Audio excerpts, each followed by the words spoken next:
That was the last 2 seasons of the FMN Prize for Innovation. Now let's begin the 3rd season with our winning hats on and some innovations of our own. Are you ready?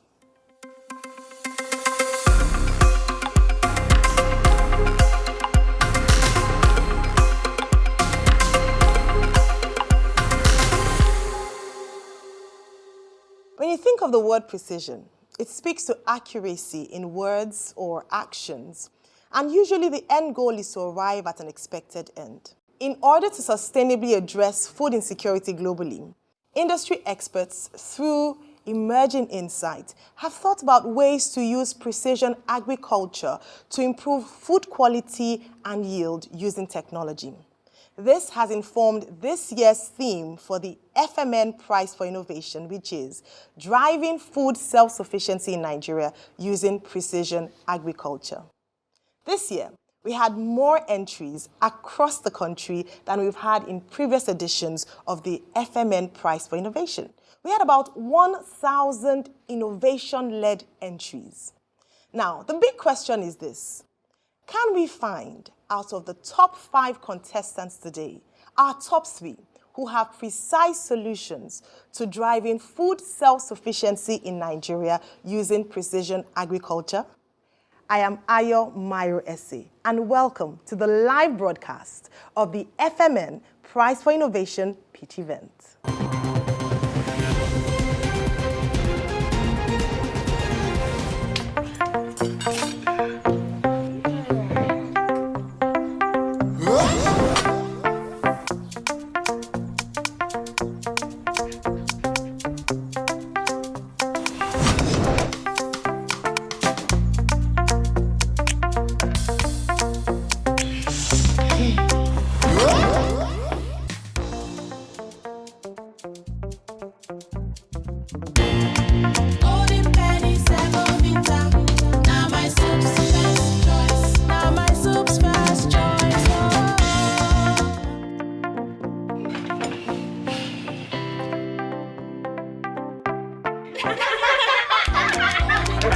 Enjoy the delicious, nourishing, and satisfying taste of Golden Penny Semovita.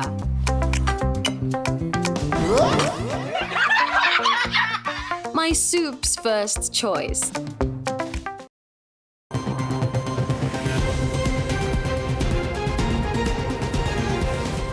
This year, we had about 1,000 quality entries.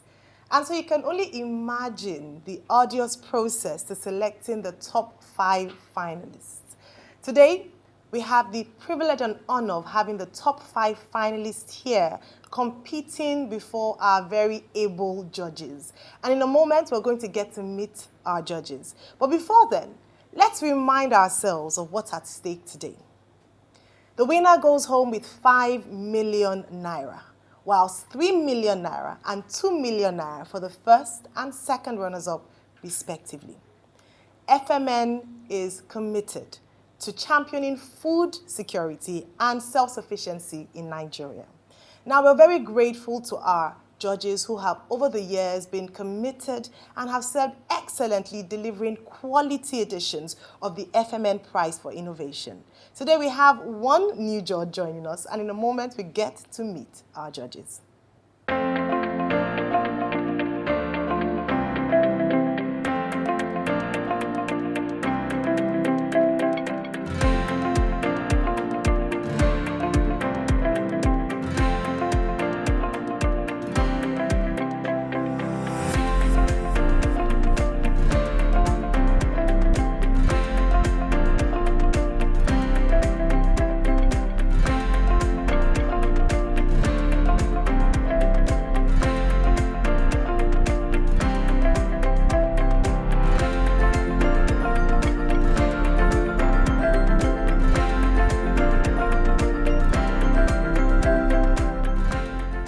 A big thank you to our excellent judges for your commitment to the success of the Prize for Innovation. It really is invaluable. Thank you.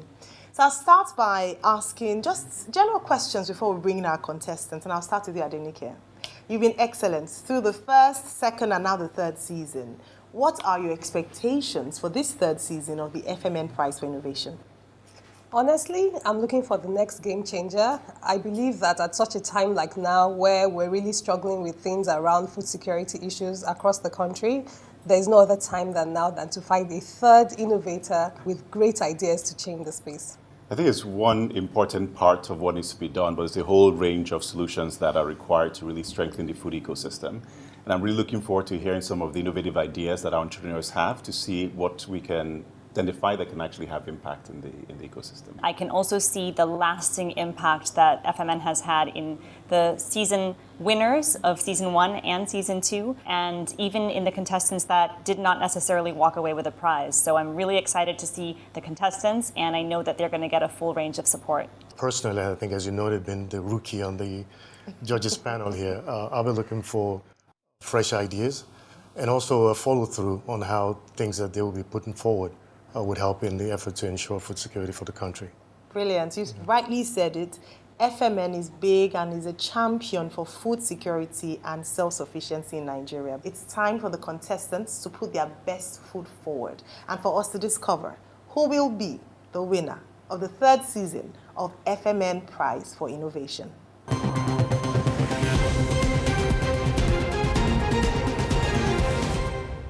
I wanted to have a farm that would resonate the origin of life. I don't think they've heard about my kind of technology. If they had, I wouldn't be here. So the idea is to sell it to them, make them understand it. So I'm going to try to bring out our unique value, why we stand out in the market. My name is Melty Stephanie. I am the CEO of Green Eden Farms Limited, located in Jos, the capital of Plateau State. Today, I am here to broadcast everything that I'm doing on Green Eden.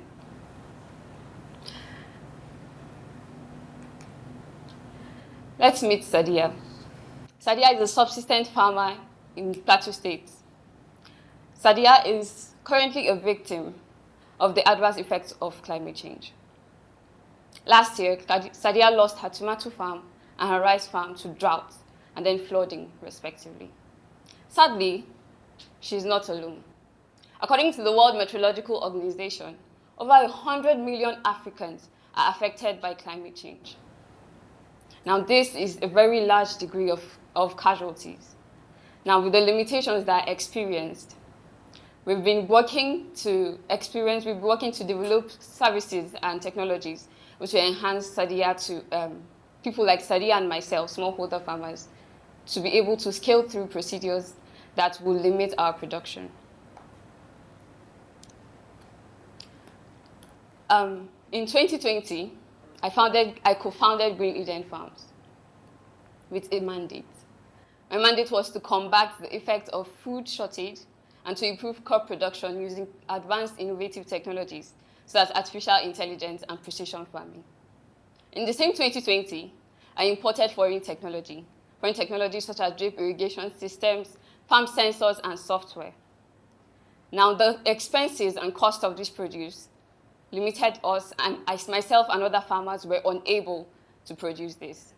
In a bid to secure and provide solutions, I was determined to find affordable solutions to reduce the effects of climate change for smallholder farmers. Today, I am excited to introduce to you Green Eden Farms. Green Eden Farms is a manufacturer of affordable precision technology to enhance precision agriculture. At Green Eden Farms, we are leveraging on the use of innovative technologies like artificial intelligence and the Internet of Things. Our vision is clear: to develop and deploy these advanced technologies to help farmers technologies like crop management systems, farm automated systems, and low-cost greenhouses. Now, what this is going to do is going to serve as a shield to secure these farmers against the unpredictable stance of climate change. My team and I have been working extensively, and we've been able to land partnerships with the Global Center on Adaptation, African Development Bank, as well as CoLead. And we believe that with these partnerships, we can scale up, increase production, and reach many other boundaries which have been set, cultural barriers which have been set in our society today. That is why I am here today. I am here today to seek for assistance and investment for Green Eden. I believe that an investment and a partnership with the flour mills of Nigeria can do a lot of things for Green Eden farms. Amongst this is the improvement of our precision agricultural technologies. It's also going to help us to gain more adoption to our technology and also increase our research capacity. We are committed to the principles of sustainability, which the mandate aligns with: no hunger, zero poverty, and every other SDG that we are aligning with in an aspect to provide food, reduce the cost of production, and enhance productivity for farmers like myself.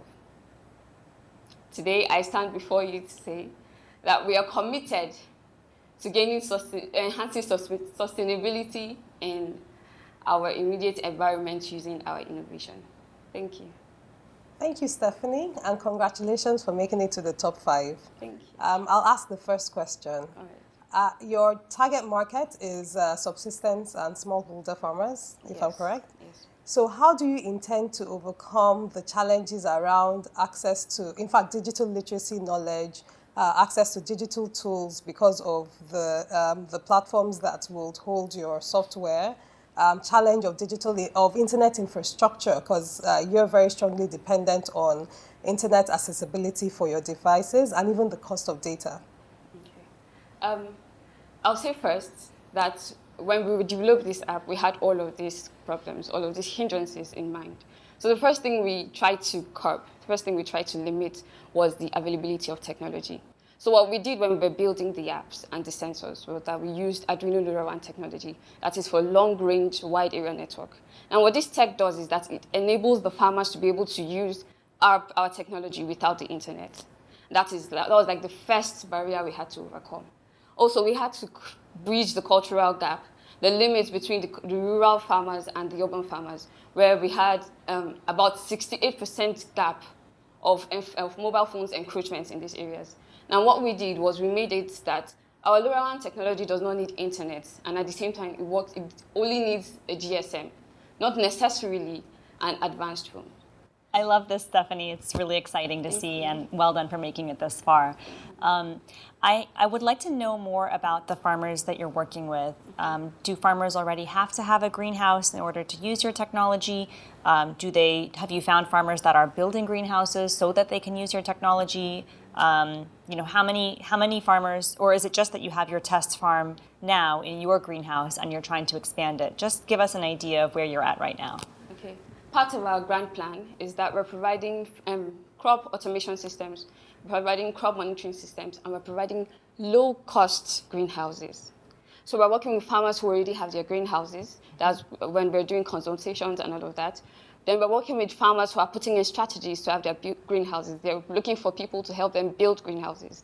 Then we're also trying to promote greenhousing, precision agriculture. So in precision agriculture, I think the main factor there is the greenhouses. So we're encouraging that they go into precision agriculture, they're increasing yield. We're also encouraging that they learn about their greenhouses. They don't just have to plant, and then at the end of the day, the greenhouses die due to factors they could not control. And then we're also consulting for people who have greenhouses. So we're keeping the business of agriculture afloat. Could you touch a little bit on the IoT devices and then the software itself? And just have a good idea how it's been manufactured. Is this parts from imported, which of course have foreign exchange components? Are they developed locally? How is it done? And how did you, and what is the range of what the software can do? In 2020, when we began Precision Family proper, we imported foreign technology. But then we had a lot of issues. The costs were high.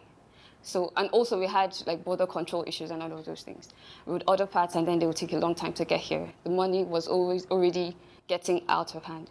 So what we did was I sat with my team and then we thought about it. We produced we thought about solutions to this, and at the end of the day, we discovered, oh, we can actually get this component and then create our technology, our hardware component on this farm. And what we did by doing that is that we limited the cost for it. So we made it affordable to the average farmer here. And then we were also able to assemble our tech ourselves. So there is no dependence on foreign parts of this component. If I look at the team that you had shown in one of your slides, and probably by extension the other folks that are behind the scenes that are driving this so far, how would you describe what the connective tissue is that sort of binds you all together? That's the first question. So for everybody on our team, we all have a growth story. We all have that drive, something that has the threads that has hold us together to agriculture. For me, I was born to subsistence farmers in northern Nigeria.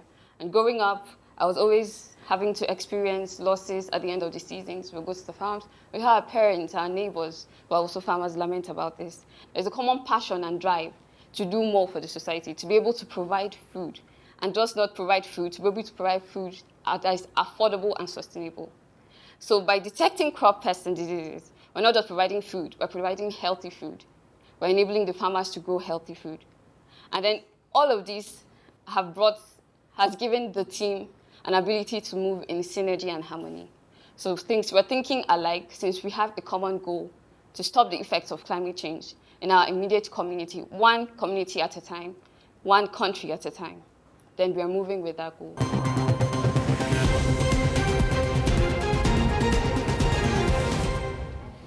Anator is an agri-tech company that focuses on the design and development of technology-driven solutions for poultry management. So far, the money I've been using is my personal money, the one I have got from family and friends. So if I'm favored with these funds, they will be my first investor. Good day, judges. My name is Agumiriam. I am the CEO and co-founder of Anator, an agri-tech startup designed to improve the productivity of poultry farms through cutting-edge technology and precision agriculture. Dear judges, I would like to ask you a question. Do you know that poultry meat is the second most consumed meat globally? That is because of its significant protein content. Today, we likely cannot think about rice without chicken. Unfortunately, a lot of farmers are facing significant challenges, including climate-induced shocks, extreme heat as we are experiencing now, and even energy shortages jeopardizing their livelihoods. Extreme temperatures, poor air quality, and the reliance on harmful energy sources have become hindrances to farmers' ability to maintain optimal environmental conditions for their poultry. As a poultry farmer myself, I've witnessed firsthand the devastating impact these challenges have on resources, productivity, and incomes. Precision agriculture is the answer, and that is where our game-changing solution at Anator comes in. At Anator, we've developed a smart poultry brooder. It is called the Anator Integrated Poultry Management System, or AIPMS for short. So this is our AIPMS. Our product, the AIPMS, utilizes smart Internet of Things sensors to monitor and automate poultry farms, measuring temperature, humidity, air quality, and feed levels in real time. Coupled with our mobile application, farmers can access data analytics and make informed decisions to optimize farm operations. Additionally, we've added a clean energy extension in AIPMS to power off-grid farms, thereby ensuring sustainable and efficient poultry production. How do we make money? It's simple. We sell our AIPMS to poultry farmers for a nominal fee of $150. We also supplement it with a subscription-based service tailored to farm size and customization needs. Additionally, we generate profits from the sale of solar-powered extension modules in AIPMS and other value-added services like data analytics and consulting. We tested this model last year in our first pilot, where we sold to over 40 poultry farmers in north-central Nigeria, generating over $6,000 in revenue. Our market potential for Anatol is enormous with the Nigerian market alone, constituting to over $11 billion in net worth. Our service obtainable markets include small to medium-sized poultry farms in Nigeria, representing a market segment of over 100,000 farms. Our addressable market is Nigeria. Our impact at Anatol so far has been monumental. Our product, the AIPMS, is helping farmers to address their challenges through precision agriculture and clean energy. Our work is contributing to the United Nations Sustainable Development Goals, SDG 20 Hunger, SDG 9 Industry and Innovation, and SDG 7 Clean Energy for Farmers. Dear judges, today I'm seeking for your investment in my company, Anatol, to help me and my team improve our technology, our mobile application, and to allow us protect our intellectual property and scale our solution for the good of all poultry farmers in Nigeria and beyond. Thank you. So I'm very interested in where you are in the development of your application. I saw that you had put on the slide that it was 40% functional. So if you can give us just an overview of what stage you are in the application development process, has it been tested, and the like. So that's number one. The second question is, how are you and your team, or who is on your team that has is it yourself or anybody else on your team that has the ability to also develop this app? So I'm curious to know the technical capabilities of your team to develop and continue to sustain the application. Okay, thank you so much for a question, man. Okay, our mobile application, we are 40% stage to finish it. So we have our researcher who is Joshua. He's the one that has the capability to build the mobile application. So I'm not the one that is building the mobile application. He is the one that is building the application for our company. So we are now it's just 50% that is remaining for us to finish the mobile application. So can you do anything now or not yet? It's still in the development phase? Yeah, we are still working on it. Okay, thank you. Mm-hmm. If money was not an issue, how would you go about taking what you have now to a point where it helps to make the impact that you've sort of very nicely described across the country? You talked about where you are today in the addressable market, but perhaps you can give a bit more detail as to that journey, because that wasn't quite clear in the presentation. If I'm favored with these funds, I promise it will go a long way. We are also designing training programs for farmers. So these funds can help us expand the training programs, and it can also help us to scale our company. So it also helps us to scale our company, to expand it so that more poultry farmers can benefit from it. And it will expand our market service address. You said the app is about 50%, 40% completed. Are you guys writing the code yourselves, or did you hire someone to do it? Yeah, we have software engineers that write the code for us. And they're in the team right now? Yes, ma'am. Great. And it's just a matter of time before they finish it? Yes, ma'am. Got it. Thanks. Can you speak a little bit about the team and what brought you all together and how you all came together? Because partnerships are very important, and I'm curious how all of you started this journey and to bring you to where you are today. Okay. Thank you, sir. Like I mentioned earlier in the pitch, I have been a poultry farmer for some years. So I've seen the challenges faced by poultry farmers. So I decided to do something. I started looking for ways that will help me to provide solutions for this. So in the process of that, I got to meet them. I got to meet people that were also passionate about this. People that also wanted to create solutions to these challenges confronting poultry farming. So that was how I got to meet my team, Sefa Peter, our Chief Operations Officer, and Sunday Mandu, technology officer, Naret Booksheet, product manager, and BD, Roland, economics and marketer. I'm not the only one that owns the business. So we share our ideas, we bring our ideas together to build our technology.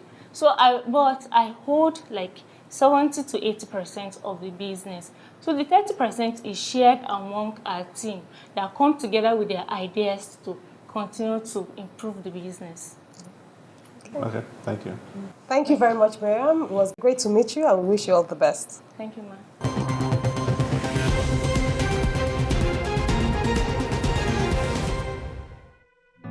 Farm Space Technology is an agri-technology startup that provides access to soil testing services. We have developed an AI-powered soil testing device that enables smallholder farmers carry out tests of their soil while on the field and have the result in a very short time, around 25 minutes to 1 hour.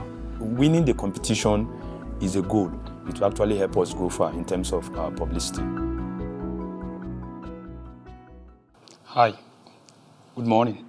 Good morning. My name is Tijani Ali Lawal. I'm the CEO and co-founder of Farm Space Technology.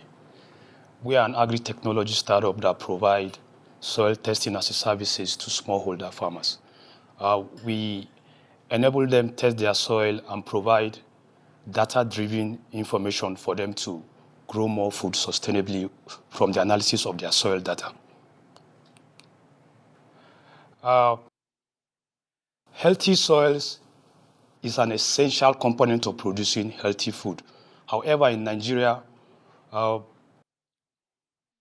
most of the smallholder farmers in Nigeria lack access to proper soil testing, or most of them are not even aware of the importance of maintaining a better soil fertility to enable them produce good food.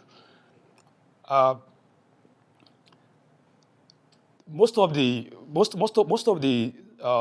soil testing laboratories in Nigeria are not actually located they are actually located in urban areas while most of these smallholder farmers that we are targeting are in the rural areas. And soil testing is expensive. It's actually not affordable for these smallholder farmers. Then even though when after the soil has been tested, it takes around 2 to 3 weeks, which most of the time it comes with delay, and these farmers cannot actually transmit the result into action. There's a problem throughout the globe. Climate change has disrupted agriculture, and due to unsustainable agricultural practices by these smallholder farmers, it increases their problem. And the problem is not only limited to smallholder farmers. Even larger scale farmers are facing the same issue in terms of climate change. Around third amount of the arable land in the world has been degraded. Then in Nigeria, or let me say in Africa, we are over 65% due to our problem, because of the lack of the infrastructure and lack of this information about soil testing and soil to improve soil fertility, has made over 65% of our arable land degraded. Over 80% of farmers in Nigeria are smallholder farmers. So they waste over 75% of their resources due to lack of information, and which increases their cost of production and reduces their crop yield by 60%. What we do is that we offer smallholder farmers soil testing as a services, whereby we give them access, and we give them access to affordable soil testing in order to help them collect data that they can make decisions. We actually help these farmers determine the fertility level of their soil and give them recommendation based on their soil data on the type, level, and what time to use farming inputs such as fertilizer, such as irrigation, and to actually enable them to understand what level of production they are expecting from their farm. So what we are using to help them generate this data is a precise agricultural sensors, and which we help them develop an accurate, personalized data based on their farm, based on their land. We give them recommendation of the most suitable crop and what type of fertilizer they are going to apply to produce more. This is our product. This device is we actually built the device ourselves. You can see it's a lab in a box that you can we collect soil samples. We subject the soil sample into for an analysis. We get the result and convert the result of the coefficient of the soil property, the soil fertility, to give farmers a precise result on what resources and what time and what type of resources they are going to use in order to increase their productivity and reduce the cost of production. Then the device costs around 125,000 naira to produce, and it's actually powered by battery, but we actually charge it with solar panel. Then after finishing everything, we print the results of their soil test to them. So in order to actually guide them through, we don't only test the soil. After testing the soil, we print a timetable for them that carries them through the timeline of their production process. Our team is made up of passionate agriculturists and business people. We mostly grow up. Most of us grow up in the rural area, so we have a background from. We actually know the problem. We grew up in rural areas. I grew up in Makurdi, so I grew up in that's the food basket of the nation. So we know much about growing food. So we have interacted with these primary producers. We have grew up with the primary producers, so we know their problem. So we have the requisite skills and experience to drive our company to the final point that we have planned.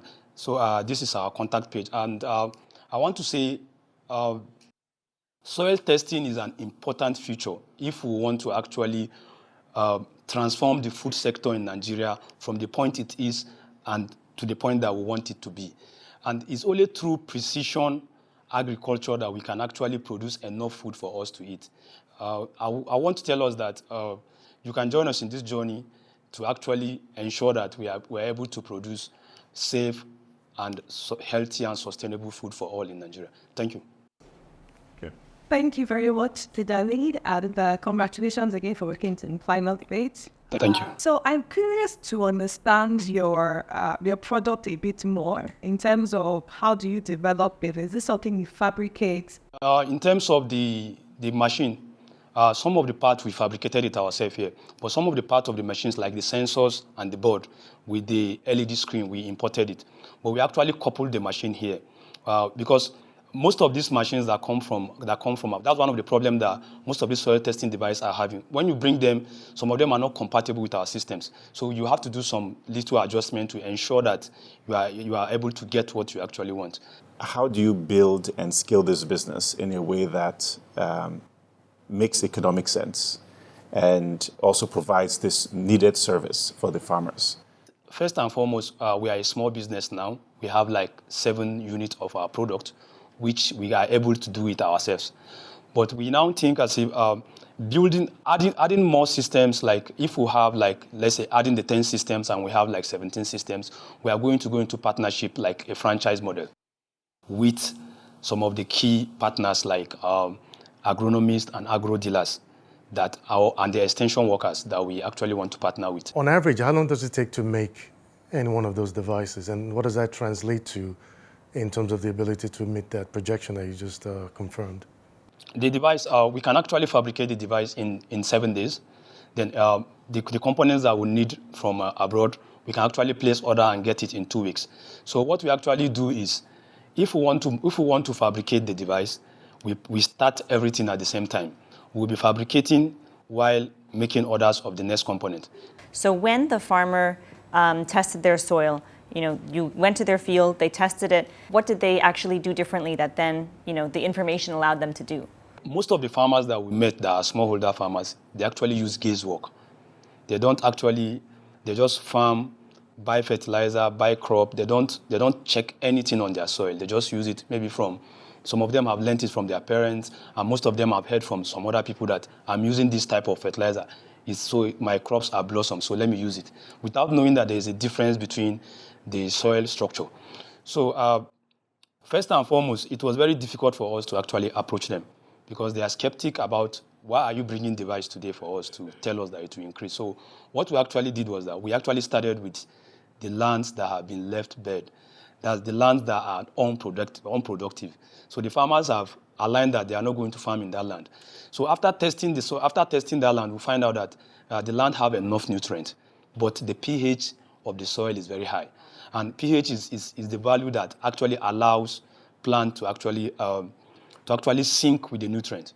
So after correcting the pH value, we now give somebody the farm. Then the person now farmed for 4 months. He farmed tomatoes. So we gave him the timeline of the timetables, the nutrient that he needs, the management that he needs in terms of the agronomic practices until harvest. So after this is the land that cannot even grow one single tomato. But after working on the land is able to produce tomato like ×3 of what they are producing. Thank you very much, Tijani. Thank you. I wish you all the best. Thank you.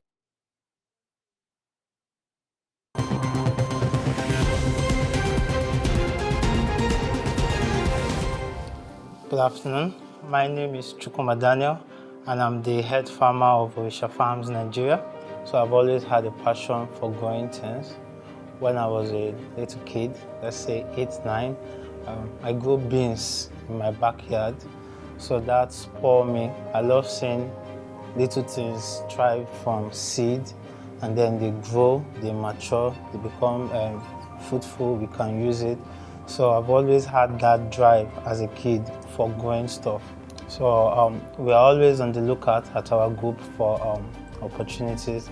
So we saw this FMN Prize for Innovation among one of our network on the internet. We applied for it, and we were quite excited to be selected as the top finalists. We adequately prepared, but our number one expectation is to showcase our technology and our innovation and how we can change the face of aquaculture in Nigeria. But also importantly, the money. We're looking at the 5 million, we want to win it. Orisha Farms is a youth-driven agric organization formed in 2018 and located in Lagos. The farm was formed as a result of the prevalent youth unemployment in Nigeria that is still there till date. I myself was an unemployed youth in 2018 with a passion for agriculture. So I founded the Orisha Farm to show that youth can find self-employment and self-empowerment in the Nigerian agric space. The farm, this also forms our core belief that more youth participation in the Nigerian agri space will lead to innovation in the Nigerian agri sector, more food productivity, and all in all food security. But the Nigerian agri space is very vast, so we can't play in every sector. So we are focused on the aquaculture value chain. So let's look at the aquaculture value chain for a moment. Nigeria consumes over 3.6 million tons of fish every year. This stat is backed up by the Federal Ministry of Agriculture and is projected to reach 6 million tons of fish by the year 2050. This is in just 26 years' time. Out of this, we are only able to produce 1 million tons of fish currently. That leaves us with a fish supply gap of over 2.6 million tons of fish. And if this gap is not adequately addressed, we might find ourselves facing food insecurity in Nigeria. So why are we having fish gap in Nigeria? Why are we not producing enough fish in Nigeria? A host of reasons causes this. One is the old and traditional models of fish farming that is still being practiced in Nigeria. Methods like concrete ponds, earthen ponds, and plastic ponds don't allow for large-scale fish farming. There's also the problem of access to land that hinders the expansion for existing farmers, and it also hinders new entries. There's also the problem of maintaining water quality. Water quality is very important in fish farming and is a challenge currently faced by fish farmers. There's also access to capital, knowledge of aquaculture best management practices, and a general lack of innovation in the Nigerian aquaculture sector. So all these and more are part of the reason why Nigeria does not produce enough fish. So how do we solve this problem? Cage culture aquatic system. So what is cage culture aquatic system? It's a sustainable way in which we can farm large amounts of fish on existing water bodies like lagoons, oceans, rivers, and the rest.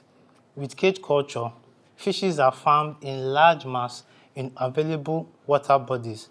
And with cage culture, unlike other models of fish farming like concrete ponds, earthen ponds that are prevalent in Nigeria, cage culture minimizes its environmental impact while in the same time supporting large-scale fish production. So cage culture is already looking like the messiah of fish farming. So let's look how cage culture addresses the former challenges that we've listed.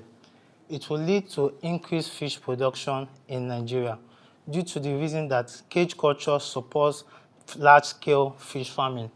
There's also no need for farmers to own land. This will support existing farmers to expand and also support new farmers to enter without the need to own land. And it maintains water quality, as I've said earlier, that water quality is a challenge.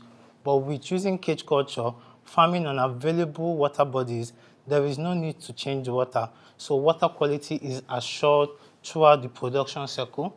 This leads to the growth of the Nigerian aquaculture sector, reducing our fish unemployment, creating jobs, and leading to sustainable increased production in the Nigerian food sector.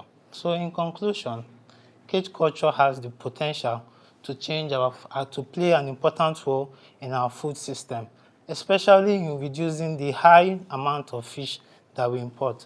So I'm calling on you judges again to declare cage culture the winner so we can take concrete steps into achieving food security in Nigeria. Thank you very much. Thank you very much. I have two initial questions. What breeds of fish, and then who do you sell to? At our farm, we deal with catfish and tilapia. Cage culture system allows us to use any species of fish, and the catfish and the tilapia is the most farmed fish species in Nigeria. And as we said earlier, who do we sell to? We have wholesale buyers that once our fishes are ready, we just need to give them a day or 2 days notice. They will come and mop up the fish.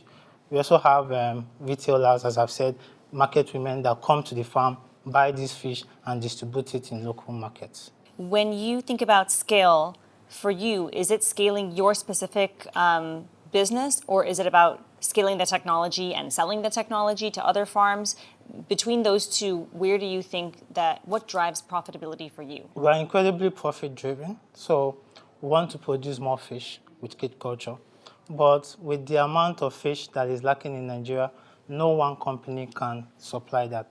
The largest fish farm in Nigeria is Premium Aquaculture, capable of producing just 1,000 tons of fish. So this technology, we see it being replicated across other young farmers like us in Nigeria, in the Niger Delta, in the north. As much as they have access to water body, they can access this technology and scale. Can you speak a little bit about how you manage fish health and how you're thinking about scaling and addressing fish health as you scale? We've actually undergone extensive training before venturing into cage culture. Last year, we were in Egypt, in Abassat, with Worldfish, where we learned more about cage culture, even though we've been doing it for 2 years, but there's still more knowledge that needed to be learned, and we are still open to learning. We also have machines that we use to check water and parameters. As I've said earlier, water quality is a key reason why most farmers can't maintain fish health. Once you can maintain water quality, most of your fish problem is almost reduced to less than 10%. But that water quality can be maintained with cage culture, so that is not a problem. Also talking about scaling and how we change the route to market, we also undergo different fish processing activities in our facility. So we do not only just produce fish, we also blast feed them. Then that way we're able to move them to longer distance. Let's say somebody wants fish in Anambra, we're able to move fish to Anambra. We also undergo the process of fish drying, especially our catfish, because we know Nigerians love dry catfish. So we also undergo that process, and we're able to distribute it to the different markets that are available. But I must stress that the Nigerian fish market is so large that I don't think that any young upscale fish farmer is going to have a problem for his market. There is a market for your fish. Once there is fish, there is market. There's 2.6 million tons of market left untapped in Nigeria every year. Thanks so far for the responses. What's sort of churning in my mind is the major bottleneck that you did acknowledge about the access to the waterway, that is basically an underpinning of being able to really achieve the vision that you've described. How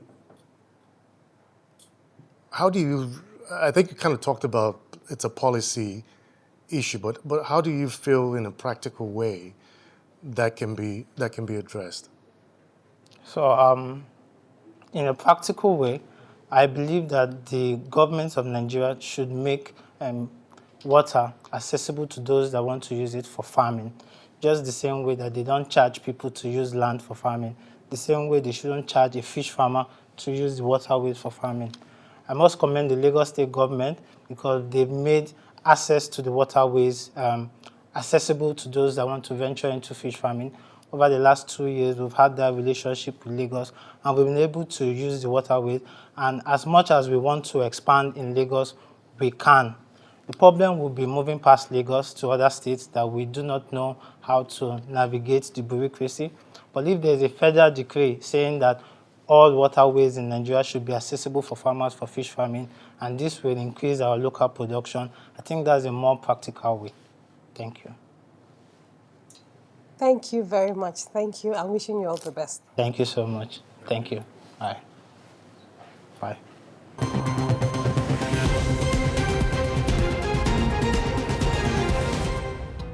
The Olivet actually built hardware and software to help create what we call closed-loop farms.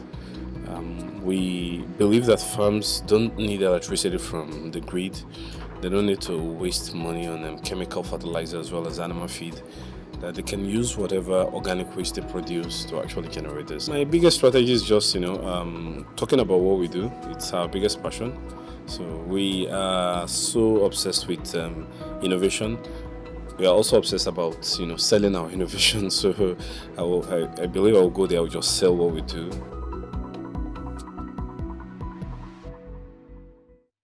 Good day. My name is Tunde Adeyemi. I am the CEO and one of the founders of the Olivet. The Olivet is the acronym for three names of researchers who have worked with thousands of farmers in Nigeria. And we've been able to identify a gap. We discovered that farmers spend about 50% of their yearly revenue on farm expenses. There are two main money gulpers. The first is actually energy. Farms actually require a significant amount of energy for operations as well as to power machineries. And the second is actually input in the area of fertilizer as well as animal feed. And we believe farms should be closed-looped. What we mean that farms should be closed-looped is that farms should be able to actually generate their own clean energy as well as produce their own clean organic feed as well as fertilizer from all the waste they actually produce. It is a lot more advanced, but it is still very easy to use. It's designed for smallholder farmers. It processes about 30 types of organic waste, from cow to chicken to pig and other type of organic waste. Over time, we've been able to get some certifications for our innovation. This is an example of the biotank. This is in a farm called Guduba in Ogun State. Basically, in the morning when the farms open, they have to flush out all the chicken poop. This goes on landfills, and this instead generates clean energy which they actually connect to combustion engine that actually powers the entire farm itself. It produces heat for them, it powers their mixers, their crushers, and all the available hardwares. And also they get bioslurry in the form of animal feed. We've been able to actually turn this technology around from what it used to be. We have merged AI with our own. We have what we call the Bio360 AI chatbot. We've integrated it with English, Yoruba, Hausa, and Igbo languages.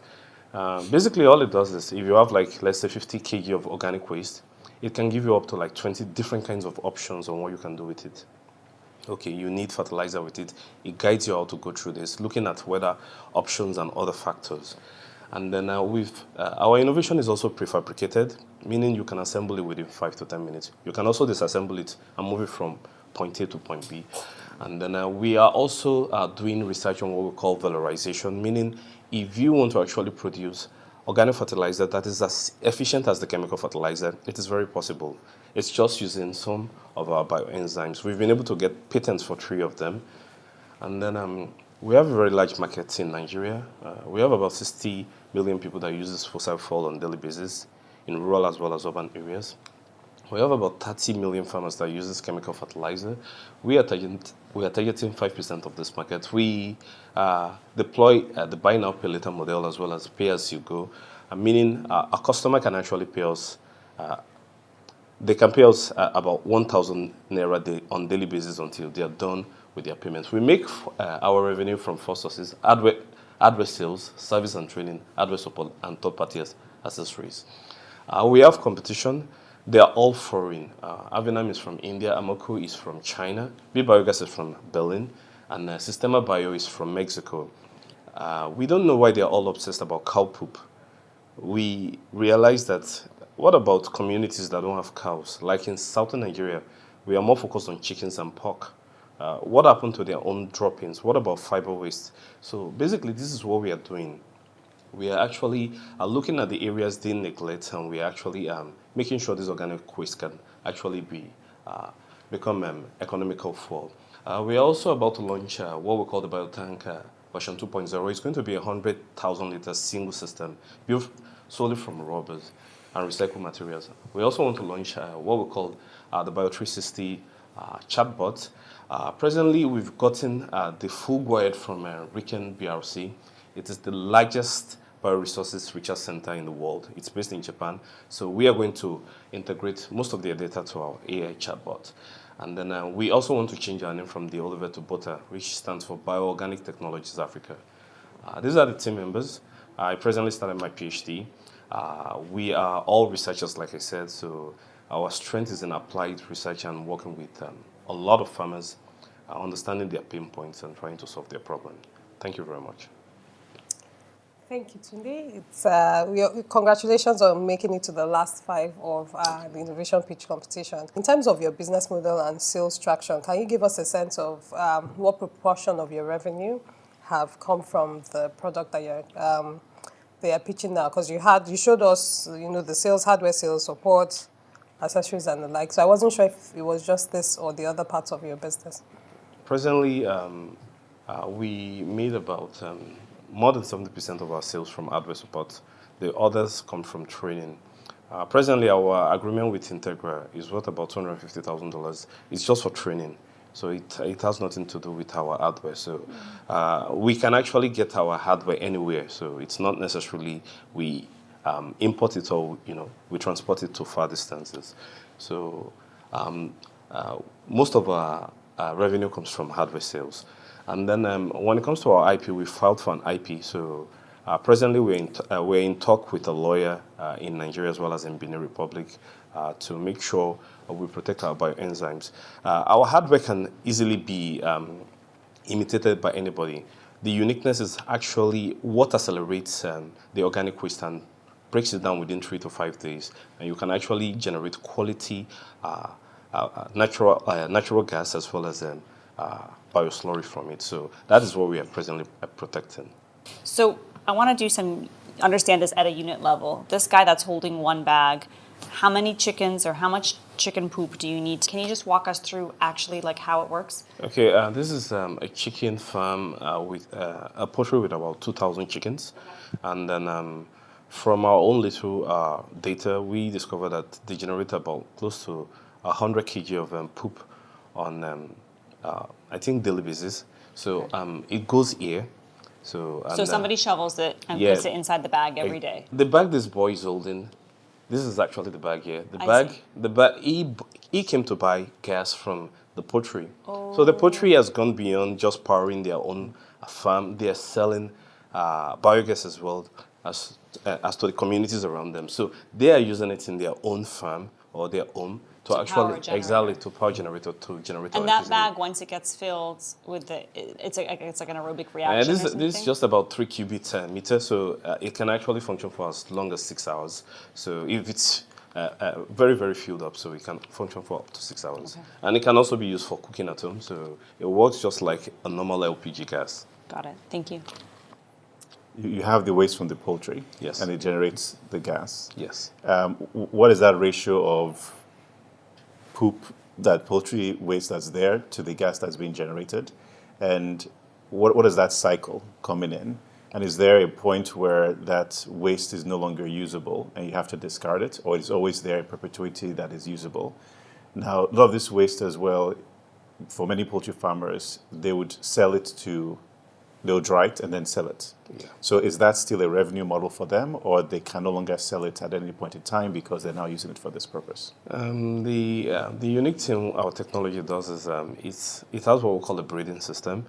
The organic waste, after actually generating the gas creates some kind of pressure in it, and it pushes out the waste it has actually broken down. The one it has actually converted into gas, it pushes it out automatically. You don't need manual labor for this. Basically, all they just need is they just need to put this small plastic beside a funnel mouth. I think we have one here, so it comes out automatically. Now, depending on the kind of organic waste you feed inside, for example, if it's cassava waste, the bioslurry, the thickened part, can actually be dried, and then you can use this to feed cows, as well as folics livestock. But for chickens, the bioslurry is 100% safe as either organic fertilizer or for catfishes. So can I go from using cow poop to the next day switching to poultry poop in the same set of systems? Or? Actually, we recommend having different units. So you can't just switch when you mix the two, the bioslurry might not be useful.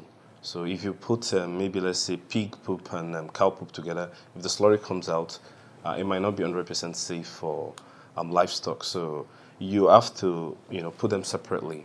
The gas is the same, so the gas that actually powers and that inflates the bags are the same, but the slurry that comes out after the organic waste has gone through the process of producing the gas, the outputs are different, so the slurries are different. Thank you very much. Thank you. I wish you all the best. Thank you very much. Thank you. Thank you.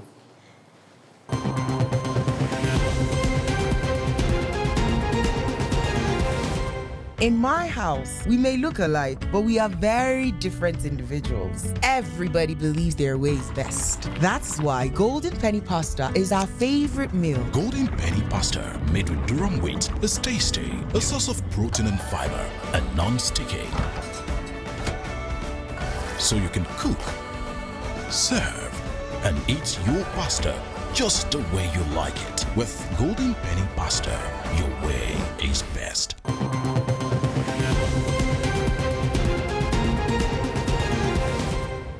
And so to all our viewers out there you've seen all our top 5 contestants for the 3rd season of the FMN Prize for Innovation. How well do they do? Do you have favorites yet? Who is your winner before we find out who the judges have adjudged the winner of the 3rd season of FMN PFI? How are you feeling actually generally? Generally, how are you feeling? One word. I'll start with Mira. Great. Great, nice. Meso? Intrigued. Intrigued, nice. Inspired. Inspired? Encouraged. Encouraged. I love it. That's good. And your body language seems to tell me that you've enjoyed the last few minutes. I know it's quite a task to determine who will walk away today with the 5 million Naira grand prize. So let me talk to Meso. So before we left, I'd spoken to our other judges, and I wanted to ask you, so far you've seen all 5 contestants. Do you have favorites? I want to ask you who. Or do you have favorites yet? It's like asking a parent and their child. No, I don't. I think they all have different stories. But what was going through my mind is that to be an entrepreneur is not easy.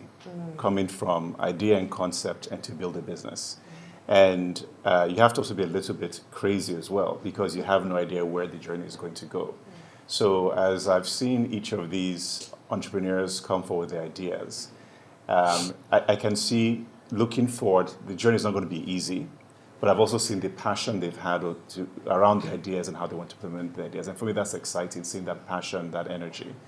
And I'm rooting for them, and hopefully they have the support that they need, both advice and everything else around it to actually achieve their plans. Now, the beauty of the FMN Prize for Innovation is the fact that, like I mentioned earlier on, that right here on the stage, they have the opportunity to receive feedback from our distinguished panel of judges, which they have. And what we believe is that beyond today's competition, they will take the feedback seriously and actually implement it to grow their businesses. Something else that's really unique about this season of the Prize for Innovation is that we have a live studio audience.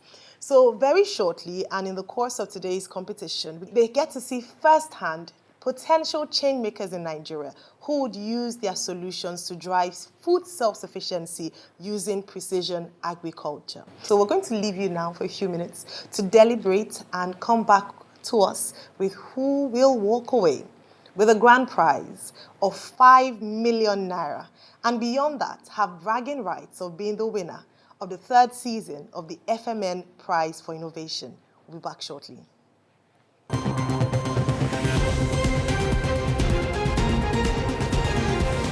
Who do you think would emerge winner and go away with 5 million naira?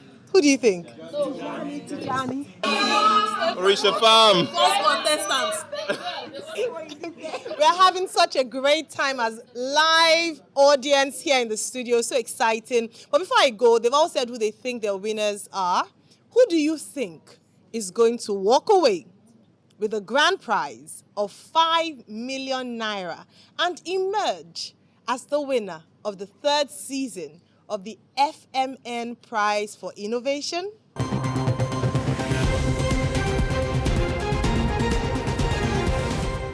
Welcome back to the live broadcast of the FMN Prize for Innovation Season 3. The judges are back after deliberating as to who will emerge as the winner of the FMN Prize for Innovation Season 3. Good afternoon and welcome back. How has it been today? It's been a good day. Yeah. I agree with you. The pitches have been excellent, haven't they? They have. They have. Okay, so after about 1,000 quality entries, we had our top 5 contestants pitch their great ideas to the judges today. Let's find out how the judges feel about them and, very importantly, unveil the winner of the FMN Prize for Innovation Season 3. At this point, we'd like to welcome back our top 5 contestants.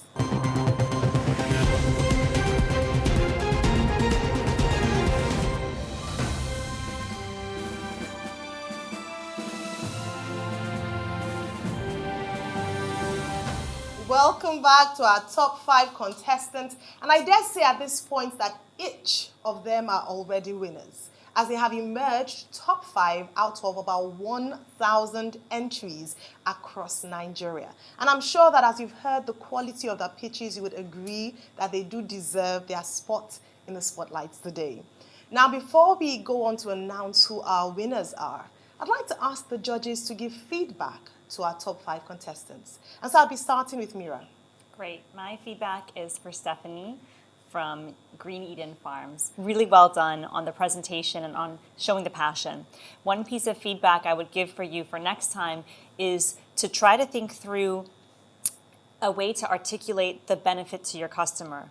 So when you think about the benefit of the sensors in your greenhouse, is there a way to put numbers behind that? With this, my customers are able to increase their yields by this or decrease disease by that. That kind of quantification can help us to understand why somebody wants to buy this thing and put it in their greenhouse. But thank you so much.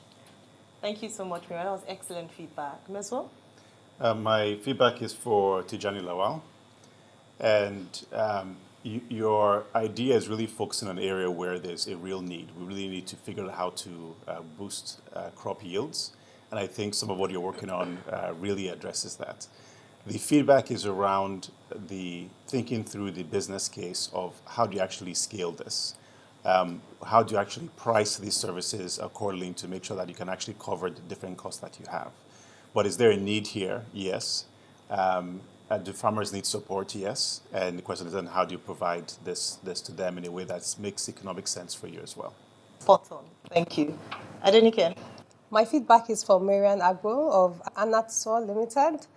We were quite excited to hear your idea in the poultry space. Everyone will agree that it's a space that is significantly challenged, and any innovation that can help farmers ensure reduced mortality, ensure that the space and the conditioning around where their birds are stored would be very good. We just would have liked to hear a bit more about your innovation process and the ability of the application to really meet the needs of, the target farmers. And then also about your utilization of the grant funds. We thought that, there could have been a bit more information about that. But again, thank you. And now to you, Bola. Thank you. So my feedback is to Tunde from the Olivet. I think the one area of feedback that I would like to give on behalf of the judges is around taking the idea to a point where you can scale it, across the country. All right, thank you. Thank you. Well, I'll come back to you, Adenike, for our final feedback for today. Yes, so my final feedback will be for Chukuma Daniel. You are playing in a space where there is a very large and wide market gap, and you were able to really talk about that data set. But also you showed us that this was also a business space that you've been involved in over the years. The challenge that we have, and there was a question that we asked you a few times, was, which we felt to be, may be of an hindrance to you scaling, will be your access, your ability to be able to access the open water space, like you're thinking of, just because of the regulatory bottleneck that exists in the space. So it's really something we would like you to really think through, and you have to think of it within your business model, because it will be a huge challenge for scalability for you. Great. Thank you so much, Adenike. Thank you to all our fantastic judges. Now, ladies and gentlemen, the moment of truth. Can you hear my heart beating? And I'm not even one of the contestants. I can't imagine how they feel. But like we mentioned earlier, I hope they feel really proud of the work they've done so far, because truly they are winners. And so at this point, I'll turn our attention to our judges who will be presenting to us. Those who will sadly be leaving us at this point of the competition.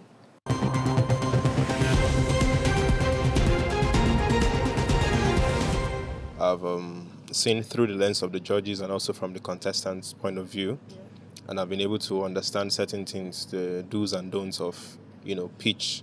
For the past 10 years, I'm a passionate farmer. I've been farming the best hybrid seed in Nigeria, which is brought by Flowmill. So I'm very happy to be here. I learned from the first contestant, trade by barter, which our business studies teacher taught us. When you trade goods for goods, service for service, in order to get what you want.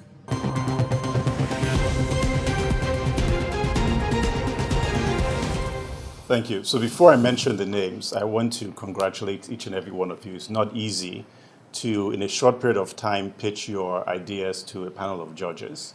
And I'm sure there's a lot more that you wanted to say.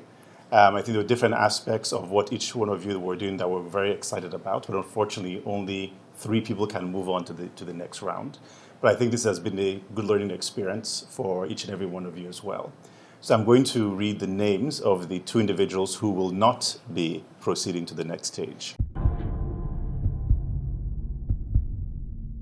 Miriam Arbo and Chukuma Daniel. Thank you very much for your time. Thank you very much. Congratulations, Miriam and Chukuma. Thank you for being a part of the competition and making it thus far. You are truly winners. Now we have some products for you on behalf of or courtesy of FMN. And so we hope and wish you all the best in your business in the future. Thank you. Thank you so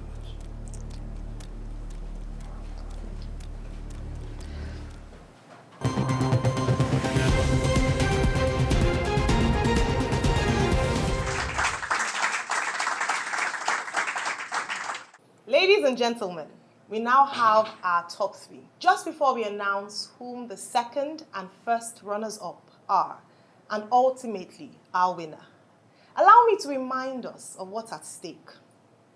The winner of today's prize for innovation goes home with 5 million naira in support of their idea, their innovation, and their business.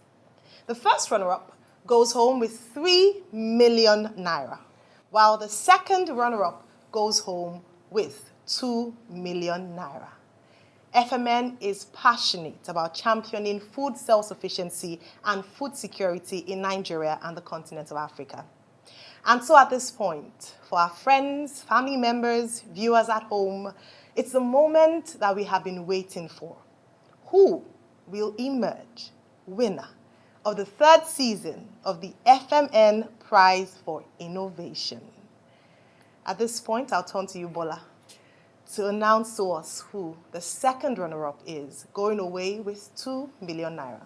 Thank you. I'm sure the suspense is killing all three of you at this point, but I think I'd like to join Ayo in congratulating all of you for making it up to this point. And I also confess that even at the judges level, it wasn't an easy decision to make. And so, Tijani, I'd like to ask you to accept the second runner-up position based on the judges' decision, and to congratulate you accordingly, and wish you all the best. Congratulations, Tijani. You are today's second runner-up, and you're going away with 2 million naira. Congratulations.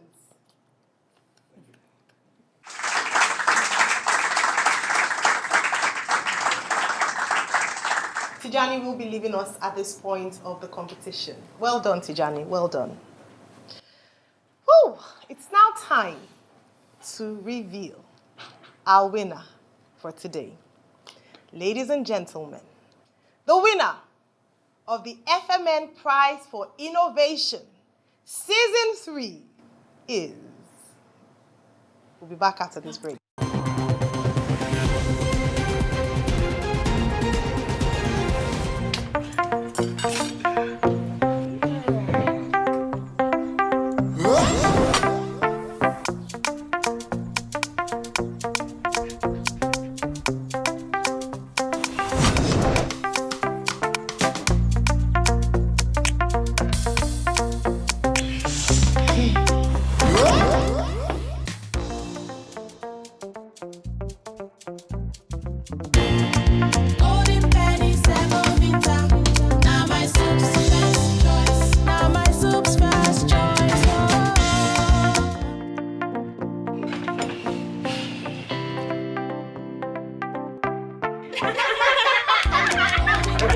Enjoy the delicious, nourishing, and satisfying taste of Golden Penny Semovita.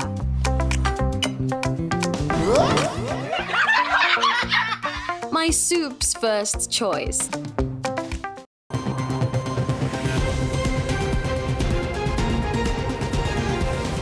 Welcome back to the live broadcast of the FMN Prize for Innovation Season 3 pitch event. Just before the break, we were about to announce who will be walking away with 5 million naira, having been announced as the winner of the third season of the Prize for Innovation. Before we proceed, we have Stephanie and Tunde. Stephanie, may I please ask you to move to the other side of the hall? Thank you. Brilliant. Now, I can't but ask you, how are you feeling right now? Tunde? Very anxious. You can hardly get the words out, can you? Yeah. All right. Stephanie, how about you? There's so many more things I want to say, but okay. We can leave that for later. And you can. Yeah. You know, I'm standing really close to them, and I can hear doo-doo, and it's their heartbeat. But very soon, we will find out who the winner is for today. Now, our judges have done an excellent job, and what I must describe as a difficult task, trying to sift through the presentations and to decide who will emerge winner for the third season of the FMN Prize for Innovation. Well, it's time for me to receive your winners. And so I'll come to you, Mira.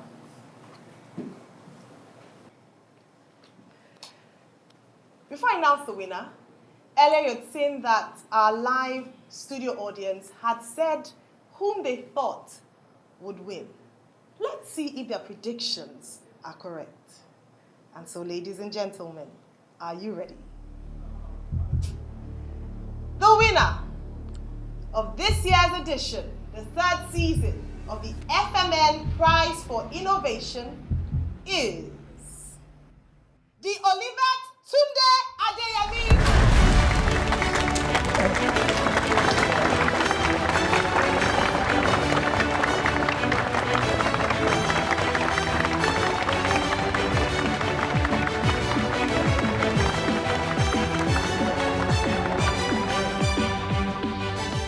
Congratulations, Tunde. Congratulations. And of course, our first runner-up as well, Green Eden Farms.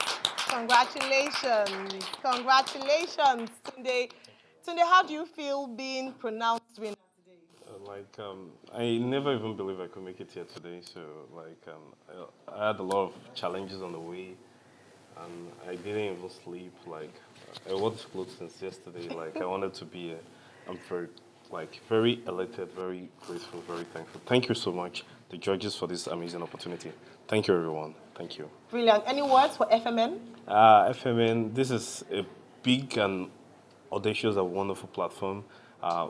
Thank you very much, and God bless you. And I believe this way, more startups can actually partner with you, and you can, create more opportunities for young Nigerians who are trying to tackle the food crisis in the country. Thank you very much. God bless you. Thank you so much, Tunde. And to our star girl, the first runner-up, Stephanie, how are you feeling? I feel really grateful. Yeah, I just feel grateful overall. Brilliant. You should feel grateful and proud. You've done really well, and you emerged top out of thousands of entries. Congratulations. Thank you. And so, ladies and gentlemen, friends, family members, our viewers, you have witnessed the third edition of the FMN Prize for Innovation pitch event.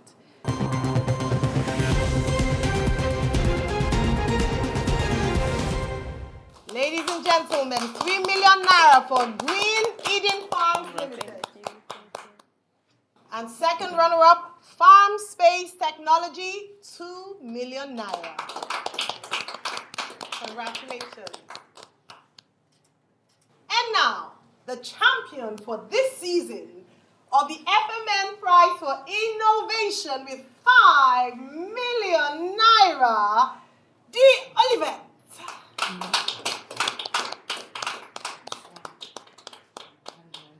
Congratulations. Thank you very much. Thank you. Well, there we have it. After a rigorous journey towards finding who the winner of the third season of the FMN Prize for Innovation has been, today we find out who.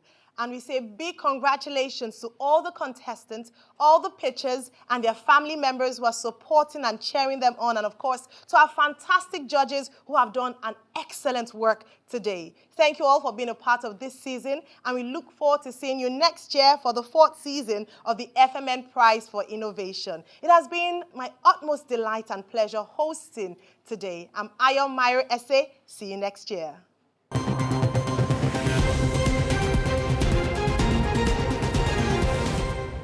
In my house, we may look alike, but we are very different individuals. Everybody believes their way is best. That's why Golden Penny Pasta is our favorite meal. Golden Penny Pasta, made with durum wheat, is tasty, a source of protein and fiber, and non-sticky.